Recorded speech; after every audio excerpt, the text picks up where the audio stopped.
আসসালামু আলাইকুম। আশা করি সকলে ভালো আছেন। আল্লাহর রহমতে আপনাদের দোয়ায় আমিও ভালো আছি। এখন আমরা নৌকা দিয়ে যাচ্ছি আমাদের গ্রামের স্কুলে। ছোটবেলায় যে স্কুলে পড়তাম সেই স্কুলে যাচ্ছি আমরা। এখন আমাদের দিকে বর্ষাকাল, নৌকা ছাড়া কোনো গতি নাই। আমাদের নৌকা দিয়ে আসা যাওয়া করতে হয়। বাজারে যেতে হলে 5 টাকা ভাড়া দিয়ে নৌকা দিয়ে যেতে হয়। এখন আমরা যাব আমাদের স্কুলে। স্কুলের ছাদে গিয়ে আমরা আমাদের গ্রামটাকে দেখব ঘুরে ঘুরে। স্কুলের ছাদে আমরা সকলে মিলে আমরা একটা মুড়ি পার্টি দিয়েছি।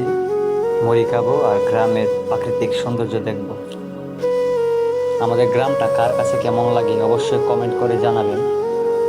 আর আপনাদের গ্রাম কেমন লাগে, যদি ভালো লাগে অবশ্যই বলবেন। আমার অনেক ভালো লাগে গ্রামে আসলে। 2 মাস 3 মাস পর পর বাড়িতে আসলে অনেক ভালো লাগে। আমি শহরে থাকি ঠিক আছে, কিন্তু শহরে আমার মন বসে না। আমার গ্রামে ভালো লাগে। আমি গ্রামের ছেলে, তার জন্য আমি গর্ব করি। আমি কৃষকের ছেলে।